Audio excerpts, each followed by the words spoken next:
Hallo und herzlich willkommen zu einer neuen Folge Kanada Trucker Philipp. Ganz ungewohnt. Ich fahre Dienstag erst los, also heute, jetzt ist Dienstag. Es ist Dienstagmittag. Ich habe meine Ladung, sollte ich gestern kriegen, aber dann wurde die Ladung auf heute verschoben. Ich fahre zur Pommesbude und dann fahre ich mal seit langem mal wieder nach New Jersey. Ne? Dieses Virginia kann ich nicht mehr sehen. So, was gibt's zu erzählen? Ich habe neue Handschuhe bekommen, fällt mir gerade ein. Ich habe neue Handschuhe bekommen. Weil meine waren von innen so kaputt, da musste man immer die Finger brechen, bis man da reinkommt. Versteht ihr das? Und dann war ich gestern im Büro, habe ich gesagt, du, kann ich denn neue Handschuhe haben? Und dann sagte er, natürlich kannst du neue Handschuhe haben. Die, wo ich mir jetzt die Finger bei brechen muss, also die alten, liegen jetzt im Seitenfach. Und jetzt habe ich hier ganz neue graue Handschuhe. Das ist geil, das ist geil. So, da habe ich gerade Abfahrtskontrolle gemacht. Alles aufgefüllt. Und wieder dran gebaut, den Moose Bumper, den Bullfänger. Da vorne macht auch noch eine Abfahrtskontrolle. Ich glaube, es ist jetzt wieder ein bisschen mehr los. Dann kam mir gerade der Sicherheitsguy hier so, der für die Sicherheit zuständig ist. So kam auf mich zu und grinste so. Ich habe den noch nie gesehen, der ist, glaube ich, neu. Und der grinste so und ich denke so, was möchte der? Und der grinste so und lief so an mir vorbei und fing auf einmal an zu lachen. Und dann sage ich so zu ihm, ich sage, was ist los? Und dann drehte er sich um und sagt so, du, dein Name ist Philipp, ne? Ja. Und das ist dein Truck, wegen der Nummer 482. Ich sage, ja. Ich habe letzte Woche so gelacht über dich, sagt er. Ich sage, warum? Und dann sagt er, ja, wir haben, du hast einmal scharf bremsen müssen, weil vor dir einer eingeschert ist und dann wird uns das als Video zugeschickt, ob du an dem Unfall, wenn das ein Unfall gewesen wäre, ob du Schuld gehabt hättest oder nicht, wenn das ein Unfall gewesen wäre. Wenn das ein Unfall gewesen wäre oder passiert wäre, dann hätten sie sagen können, Philipp war vernünftig am Steuer und der hat das und das gemacht. Die Schuldfrage. So, weil ich habe ja eine Kamera drin. Und dann hat er mich gefilmt und dann hat er sich kaputt gelacht, weil ich habe dem Typen den Mittelfinger gezeigt. Ich habe so Arschloch gesagt, so auf Deutsch, ne, Arschloch. Aber er hat sich gedacht, was ich gesagt habe und hat dann hier, ne, Mittelfinger. Dann hat er sich kaputt gelacht. Und im Büro sagten sie, was ist denn los? Und ich sag, weiß das ganze Büro oder weißt nur du das? Nur ich. Und du jetzt. Ich sag, gut, alles klar. Ja. Also jetzt bin ich auf der Mittelfinger Philipp hier in der Bude. So, ja, wie gesagt, oh, der sieht aber neu aus. Ist er auch, 509.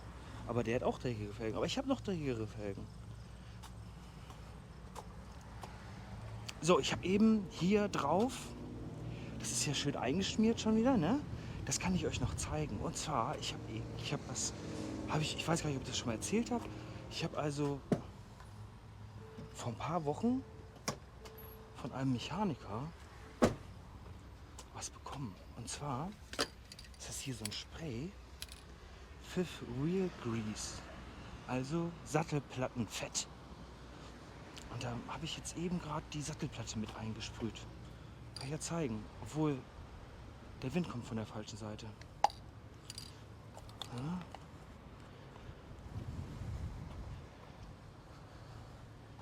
Das liegt natürlich gleich. Ach egal, jetzt wegfliegen. So, hier, so, ne? Dann schmiert man die Sattelplatte damit.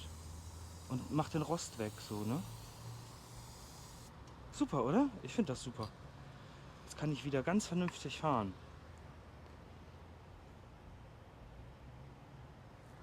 So.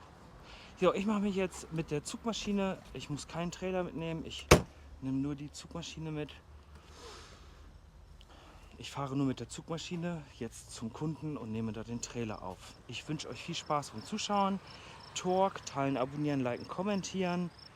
Facebook, Kanada Trucker Philipp. Ja, viel Spaß und das ist das Donnerstagsvideo. Hier schönes Wetter. Ich würde sagen, bis später.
So.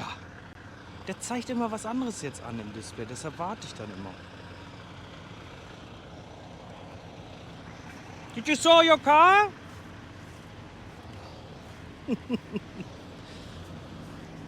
Hier, mein Kumpel. Ja, das heißt, ne, wenn wir den sehen und ich habe einen Kaffee in der Hand hier, ne, dann heißt das, dass ich in Woodstock bin. So, meine lieben Freunde, ich möchte euch sagen, ich habe gerade köstlich zu Abend gegessen. Ich bin da rein eben und pinkeln und Kaffee holen und so, ne? Und dann komme ich raus und denke so, irgendwas hast du vergessen. Ja, die Kamera. So, jetzt habe ich gegessen und jetzt mache ich halt meinen Teil hier, ne? Es ist 7 Uhr, es ist schön warm, ne? Ist das nicht ein schönes Wetter? Ah, super, ne? Und jetzt will ich noch, ja, wahrscheinlich fahre ich bis Westgardner, ne? Also es ist so, bis Westgardner ist es von hier aus 3,5 Stunden, ungefähr. Und dann habe ich nur noch, bis nach New Jersey hätte ich dann nur noch 620. Und wenn ich jetzt so die Fahrzeit sehe und meine Pausenzeit sehe, also wenn ich 10 Stunden Pause mache und die Fahrzeit sehe, dann wäre ich da, wenn ich alles einhalten würde, also sprich, wenn ich 10 Stunden Pause machen würde, dann wäre ich da morgen Nachmittag um 16, 17 Uhr. So, sagen wir 17 Uhr, außer Termin ist aber morgen Nacht um 1 Uhr. Ne? Das heißt 18, 19, 20, 21, 22, 23, 24, 8 Stunden zu früh. Ne? Also ich habe Zeit. Dementsprechend werde ich hier locker, ne? So locker flockig weg hier das machen. Ne? Ja, dann war ich eben, bevor ich losgefahren bin, war ich noch im Büro und dann kam der Typ auf mich zu, der für die Papiere zuständig ist, also für die Papiere für den Trag und der so, ja, mit dem habe ich letzte Woche Freitag telefoniert, als ich hier den Reifenplatzer hatte, die Reifenpanne. Und dann habe ich gesagt, er kam er zu mir, ey, ich habe noch hier Versicherungsschein für dich, für den Truck. Ich sage, ja gut, alles klar, gib her. Und bist du Freitag noch gut nach Hause gekommen? Ui. Ich sage, ja, bin ich. Ich sage, hast du mir denn dafür was bezahlt? Ja, habe ich gemacht. 4 Stunden, ne? Nee, sind 3 Stunden gewesen. Wie, nicht, waren noch 4 Stunden? Nee, lass mal, 3 Stunden ist okay. Keine 4 Stunden? Schon wieder. Nein. Nein, 3 Stunden. Ach so, okay. Ja, dann muss ich das umändern. Ja. Du willst keine 4? Nein. 3 Stunden ist okay. Ich kann das nicht. Ich will das auch nicht. Da müsste ich lügen und das kann ich nicht. Das will ich nicht. Ja? Da sage ich dann lieber, komm, 3 Stunden. Ist okay. So, was geht hier ab? Da steht ein Kenworth, der rote. Da steht ein Western Star. Da steht noch ein Kenworth. Was steht hier denn noch rum? Da steht ein Volvo. GTL. Da steht ein Freightliner. Weiß ich nicht. Da hinten steht ein Seafood. Und zwar unser Seafood, der einzige Trailer mit dem... Seht ihr das? Der einzige Trailer mit so einer Bildreklame drauf. Bildreklame? Lobster.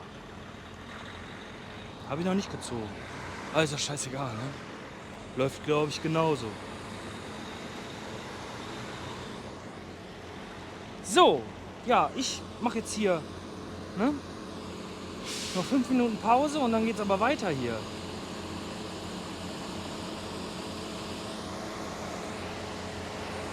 Mir geht's gut, mir geht's richtig gut. Tolles Wochenende gehabt. Ach ja, hier. Bastian aus unserer Gruppe. Bastian aus unserer Facebook-Gruppe ist nach Kanada ausgewandert. Den habe ich Sonntag getroffen. Netter Typ, hallo. Hi Bastian. So, netter Typ. So, jetzt ist aber gut. Bis gleich. Bis später. Jetzt ist das Display normal. Guten Morgen. Es ist... Ich muss gerade rechnen, ne? Ist ja total mein Mittwoch. Boah, Mittwoch, schon so spät diese Woche. Ja, ich bin hier, ja, wie so oft in Westgardener. Westgardener. Eigentlich wollte ich keinen Wecker stellen, weil ich ja viel zu früh da bin. Wenn man keinen Wecker stellt, um auszuschlafen, dann ist man extra früh wach. Ich schlafe momentan auch wie ein Stein. So tief und fest. Dann wache ich auf und dann bin ich so erholt. Und habe ich gar nicht müde. Liegt das am Wetter? Liegt das an meiner inneren Einstellung? Ich weiß es nicht. Aber gut. So, ich habe gerade hier, ne? Frisch gemacht. Ich glaube um 8. Es ist 10 nach 8. Ich glaube, meine Pause ist voll. So, hier habe ich mich gestern hingestellt.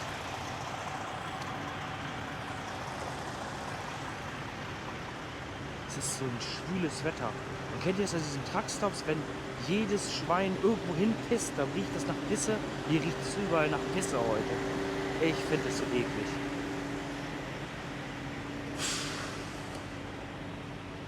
Dann gibt es Toiletten.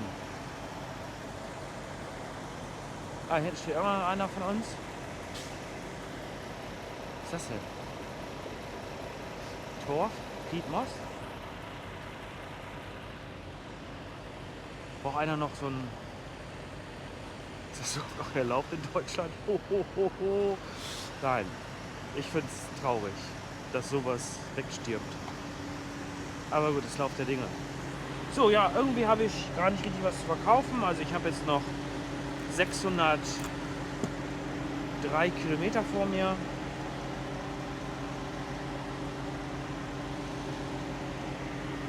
Ich werde da... Ja, kommt auf New York City an, ne? Ich werde da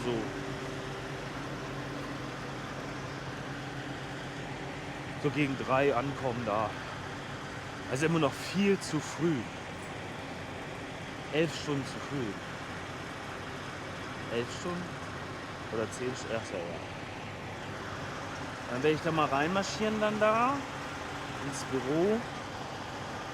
Werde dann mal meinen Hundeblick aufsetzen. Prince Charming. Dann hoffen wir mal, dass wir früher ausgeladen werden. Dass ich vielleicht schon zum nächsten Kunden fahre. Einen Job habe ich noch nicht. Aber ich hoffe, dass das gleich kommt. Nachher irgendwann. Normalerweise kriege ich das immer einen Tag vorher.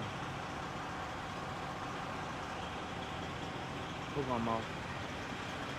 So. Was haben wir hier? Ein paar Reifen. Was? So, ich würde sagen, später, ne?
left.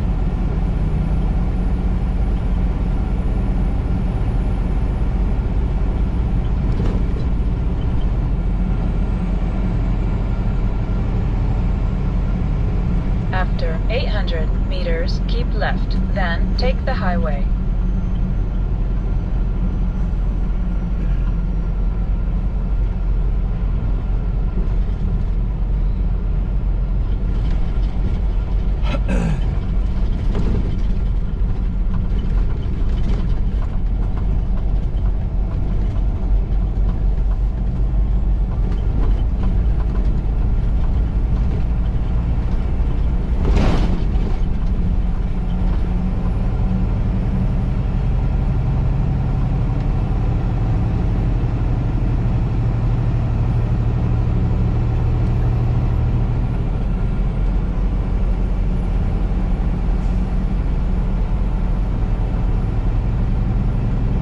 Left, then take the highway.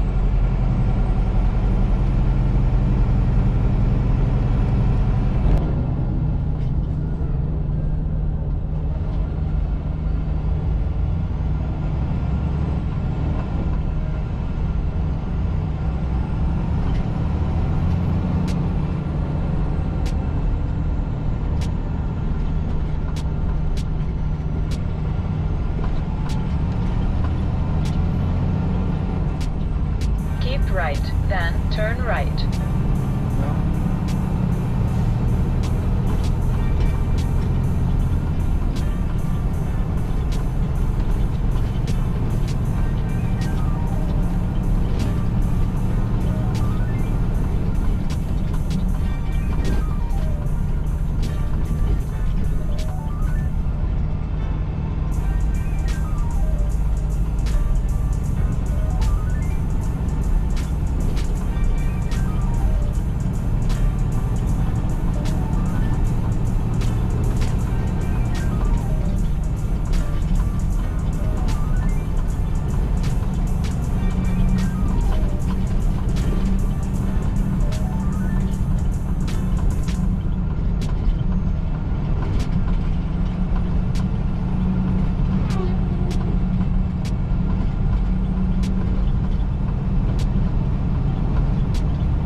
After 800 meters, take the exit right.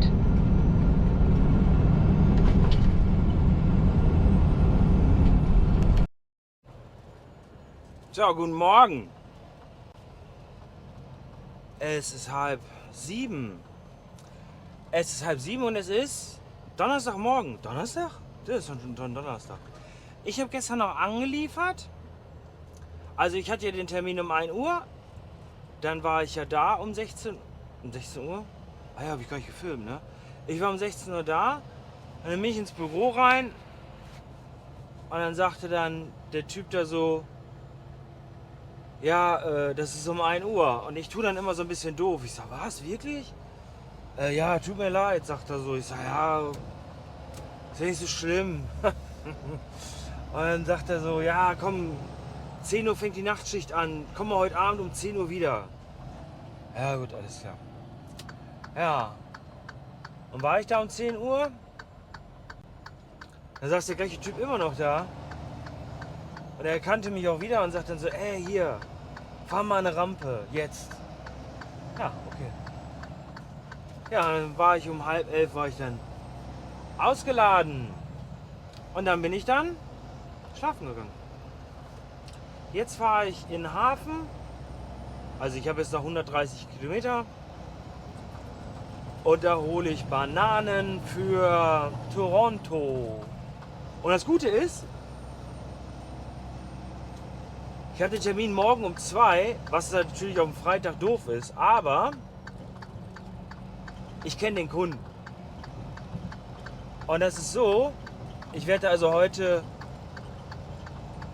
frühen Abend sein, sagen wir so gegen 18 Uhr.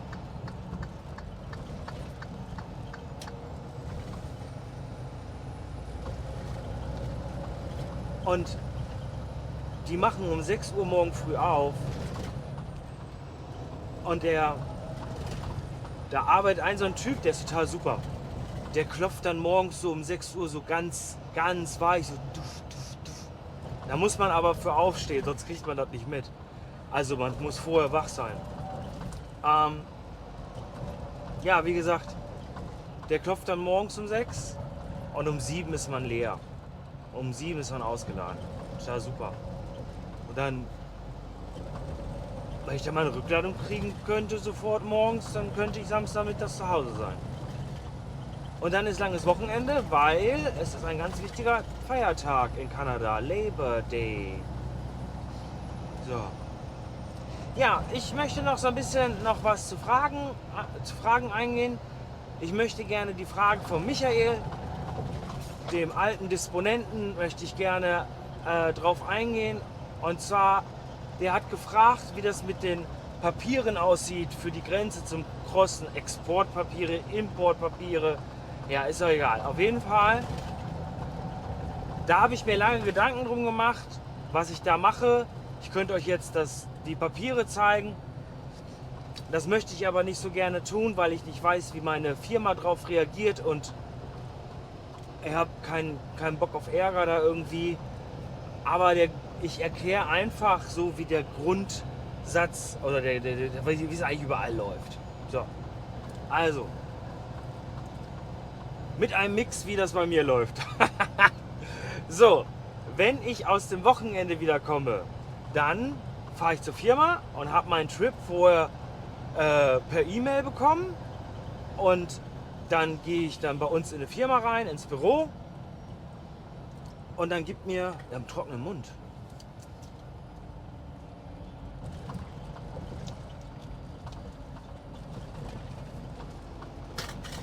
Und Kaffee.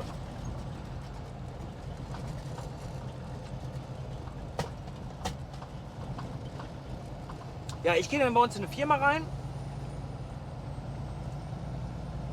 ins Büro und dann gibt mir dann jemand die Papiere, also die Papiere für die Ladung und dann geben sie mir noch ein Papier, da ist ein Barcode drauf und das ist vom Broker, das heißt also, wenn wir Ware von Kanada in die USA einführen wollen, muss das vorher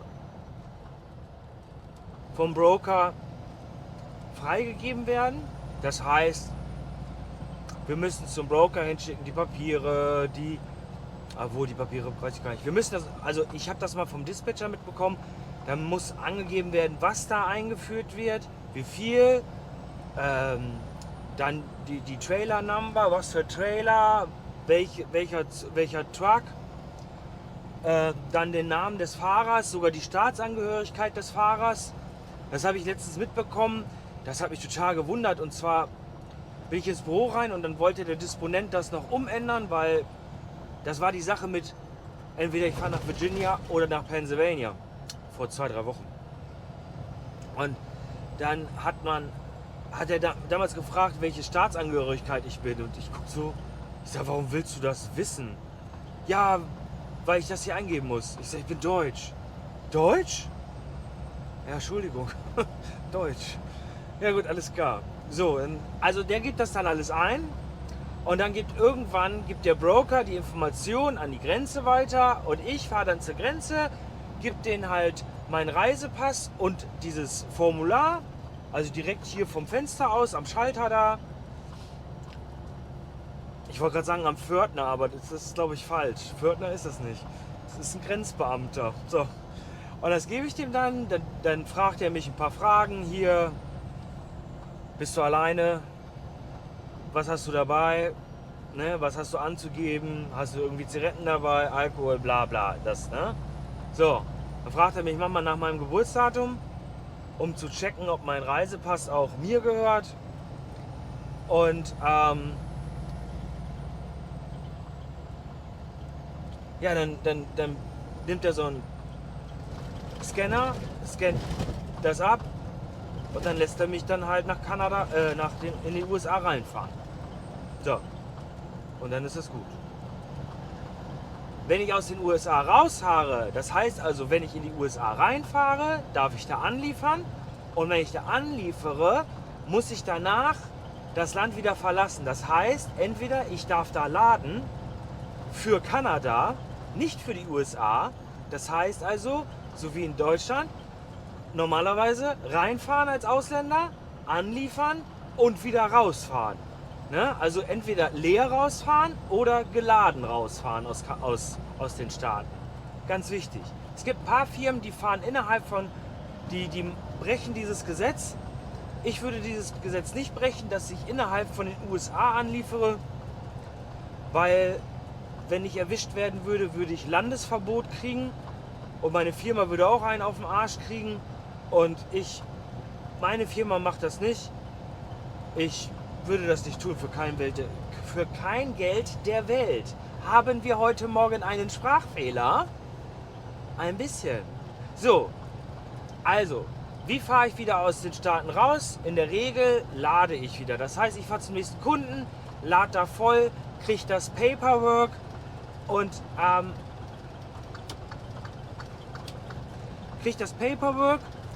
fülle ich von uns ich habe so Formulare, die fülle ich aus, Name, Geburtsdatum, Kennzeichen vom Truck, Provinz, wo der Truck zugelassen ist, Trailer, hier Kennzeichen und die Provinz, dann darunter, was kommt da drunter? Die Grenze, wo ich crossen will, also wo ich nach Kanada reinfahren will, meine Telefonnummer und das Datum und die Uhrzeit, wann ich darüber fahren will. Und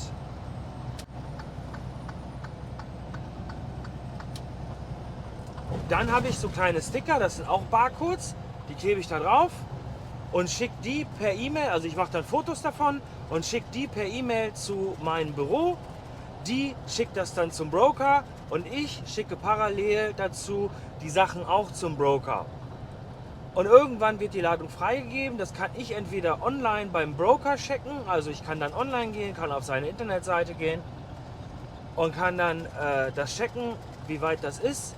Oder wenn ich jetzt keine Zeit habe, wenn ich jetzt am Fahren bin, dann rufe ich gerade im Büro an, frage meinen Dispatcher oder Disponent. Ich sage, Alter, wie sieht's aus? Ne? Haben wir da grünes Licht, kann ich da rüberfahren über die Grenze? Nein, ich möchte jetzt nicht mit dir sprechen, Navigationssystem.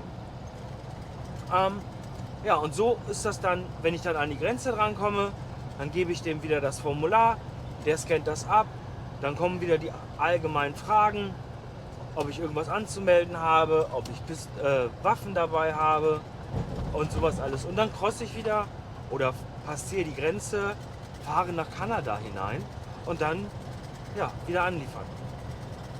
Das ist eine ganz einfache Sache, ist jetzt nichts Schwierigeres. Dauern tut das in der Regel, wenn man die Papiere zum Broker schickt und man die Freigabe gibt. In der Regel dauert das 1 bis 2 Stunden.